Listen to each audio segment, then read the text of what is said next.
안녕하십니까. MBC 뉴스 24입니다. 경기 남부와 충청 북부에 200mm에 가까운 폭우가 쏟아졌습니다. 예상치 못했던 태풍의 영향이었다곤 하지만 한바탕 비가 쏟아진 다음에 특보가 내려져 예보라는 말이 무색했습니다. 전예지 기자입니다. 도로에 무릎이 잠길 정도로 물이 차올랐고 아파트 지하도 빗물에 잠겼습니다. 충북 음성 곳곳에서 하수가 역류하면서 상가 곳곳이 침수됐습니다. 목욕탕에서 막 하수가 물이 넘쳐오더라고. 그래서 가보니까 또랑에 물이 넘쳐 올라오더라고. 호우특보는 폭우가 예상될 때 미리미리 내야 하는데 충북 음성에 시간당 60mm 넘는 폭우가 다 쏟아진 뒤에야 호우경보가 내려졌습니다. 정작 호우경보가 발령된 뒤엔 비가 거의 오지 않았습니다. 200mm 가까운 폭우가 쏟아진 경기 안성도 마찬가지. 폭우구름이 경기 남부를 뒤덮고 100mm 넘는 강수량을 기록한 아침 7시 25분에야 호우경보를 내렸습니다. 강수량 예보도 비구름을 뒤따라다녔습니다. 기상청이 예측했던 중부지방의 강수량은 기껏해야 60mm. 하지만 비가 오기 시작한 새벽 5시에 최대 100mm 이상, 7시쯤엔 최대 150mm 이상으로 급히 상향됐습니다. 경기 평택, 수원, 충남 서산 등지엔 당초 예보보다 2배 안팎의 폭우가 쏟아졌습니다. 기상청은 예보가 빗나간 이유에 대해 우리나라로 다가온 태풍 때문에 예상보다 많은 양의 수증기가 들어왔기 때문이라고 설명했습니다. 제10호 태풍이 다시 발달을 하면서 우리나라 중부지방을 중심으로 유입되는 수증기의 양이 예상보다 더 많았습니다.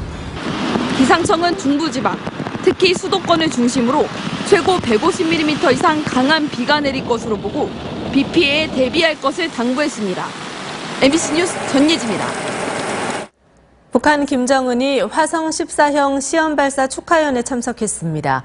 ICBM급 미사일 개발 다음 수순은 6차 핵실험이 될 거라는 전망이 나오고 있습니다. 손영 기자입니다. 어젯밤 평양 목란관 축하연의 모습입니다. 화성 14형 2차 시험 발사 성공을 경축하는 모란봉악단 공군국가합창단 합동공연이 7월 30일 인민극장에서 진행됐습니다. 김정은과 부인 리설주를 비롯해 리만건탕 군수공업부장, 김락겸 전략군 사령관 등 핵심 수뇌부가 참석했습니다. 김정은은 화성 14형 개발자들을 격려한 것으로 전해졌습니다. 리만건 부장은 기동성과 타격력이 높은 신형 탄도미사일을 끊임없이 만들겠다며 추가 도발을 시사했습니다. 이처럼 북한의 탄도미사일 개발이 사실상 완성 단계에 접어든 거란 평가 속에 북한의 차기 도발은 탑재될 탄두의 소형화 실험, 즉 6차 핵실험이 될 것이란 분석이 나옵니다. 현재 풍계리 핵실험장은 언제든지 핵실험이 가능한 상태를 유지하고 있으며 6차 핵실험 등 전략적 도발을 감행할 가능성도 있는 것입니다. 잠수함 발사 탄도미사일인 SLBM이나 고체 연료를 사용하는 ICBM급 북극성 3형 시험 발사를 통해 속도 조절을 할 가능성도 있습니다. 북한의 추가 도발 시점은 한미연합훈련 을지포커스 가디언 연습이 실시되는 이번 달이나 정권 수립일이 있는 다음 달이 될 것이란 관측입니다. MBC 뉴스 손영입니다. 한미 군 당국이 사드 발사대 4기를 추가 배치하기 위해 협의에 착수했습니다. 미국의 전략 자산을 전개하는 방안도 논의되고 있습니다. 구경근 기자의 보도입니다. 군 당국은 북한의 탄도미사일 위협에 맞서기 위해 사드 발사대의 추가 배치는 불가피하다는 점을 분명히 했습니다. 성주에 배치했다면 한반도 지역에서 날라오는 것은 잡아낼 수가 있는 그런 성능을 갖고 있습니다. 이를 위해 외관 미군 기지에 보관 중인 사드 잔여 발사대 4기를 성주로 옮기기 위해 주한미군과 협의에 착수했다고 밝혔습니다. 추가 도입 발사대는 환경 영향 평가를 위해 지난 4월 1차 도입 때처럼 야전 임시 패드를 설치해 임시 운용 체계를 갖출 예정입니다. 이런 가운데 한미 군 당국은 괌과 일본 미군 기지에 각각 배치돼 있는 B-1B 등 3대 전략 폭격기와 F-22 스텔스 전투기 랩터를 비롯해 미 태평양 함대 소속 핵추진 항공모함과 잠수함을 정례적으로 한반도에 전개하는 방안을 검토하고 있습니다.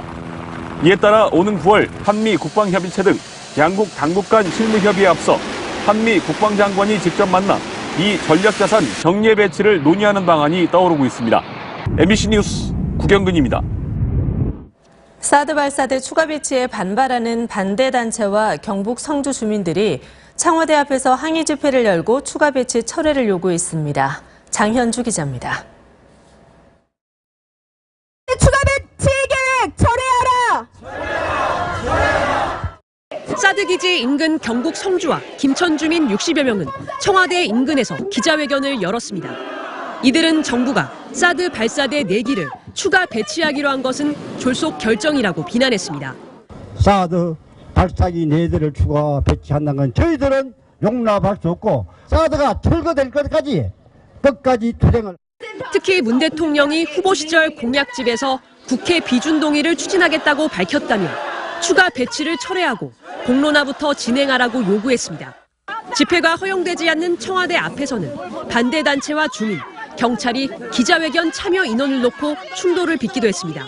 성주와 김천 시민들은 이곳 국방부 앞으로 자리를 옮겨 사드 발사대 추가 배치 계획 중단을 요구하는 집회를 이어갔습니다. 서주석 국방부 차관을 만난 반대단체와 주민들은 현재 설치된 사드 장비의 가동을 중단하고 지금까지 배치 과정에 대한 진상조사 실시를 요구했습니다. 이들은 앞으로도 성주군청 앞에서 사드 배치 철회를 요구하는 집회를 이어갈 계획입니다. MBC 뉴스 장현주입니다. 휴가 중인 문재인 대통령이 전자결제를 통해 이효성 방송통신위원장을 임명했습니다. 야당의 반대로 인사청문 경과보고서 채택을 위한 회의조차 열리지 못했지만 청와대는 이효성 위원장의 탁월한 능력을 높이 평가해 임명했다고 밝혔습니다. 야당은 임명 강행이 청문회를 모독하고 무력화시킨 행위로서 더 이상의 협치는 불가능하게 만들었다며 강하게 반발했습니다. 문 대통령은 허욱, 표철수 방통위 상임위원도 함께 임명했습니다. 국민의당 제보 조작 사건을 수사해온 검찰이 김상호, 김인원 씨를 추가 기소하고 수사를 마무리했습니다. 이용주 의원과 박지원, 안철수 전 대표는 모두 무혐의 처리했습니다. 곽동건 기자입니다. 35일을 이어온 국민의당 제보 조작 사건에 대한 검찰 수사가 마무리됐습니다. 서울 남부지검은 국민의당 김성호 공명선거 추진단 수석 부단장과 김인원 부단장을 추가로 재판에 넘겼습니다. 검찰은 추진단의 실무를 맡았던 이들이 제보가 허위일 가능성을 알고도 제대로 검증하지 않았다고 판단했습니다. 특히 대선 기간이던 지난 5월 5일과 7일 두 차례에 걸쳐 기자회견을 열어 허위 사실을 공표한 점이 인정된다고 밝혔습니다. 구속 기소된 이유미 씨, 이준서 전 최고위원과 불구속 기소된 이유미 씨 남동생까지 사법 처리 대상은 모두 5명입니다. 검찰은 관심을 모았던 이용주 의원과 박지원, 안철수 전 대표에 대해서는 혐의가 없다고 결론냈습니다. 이용주 의원은 최초 기자회견 전 사실상 단장직에서 물러나 의사결정에 관여하지 않았고 박지원 전 대표도 이 전 최고위원으로부터 자료를 보냈다는 말만 들었을 뿐 정작 자료는 보지 못한 것으로 드러났습니다. 안철수 전 대표는 자료 검증과 공개 과정에서 관련 보고를 받지 않은 것으로 확인됐습니다. MBC 뉴스 곽동건입니다. 국민의당은 최악의 상황은 피했다고 일단 안도하며 대국민 사과를 했습니다. 국민의당은 제보 조작 사건에 지도부가 개입한 증거가 없다는 검찰 수사 결과를 환영하면서 당 차원의 개입 의혹을 제기했던 민주당 추미애 대표를 향해서는 다시 날을 세웠습니다. 사과문 발표 자리에는 안철수 전 대표도 나와 함께 고개를 숙였지만 일각에서 거론되는 8월 27일 전당대회 출마 여부에 대해서는 다음 기회에 얘기하겠다고만 전했습니다.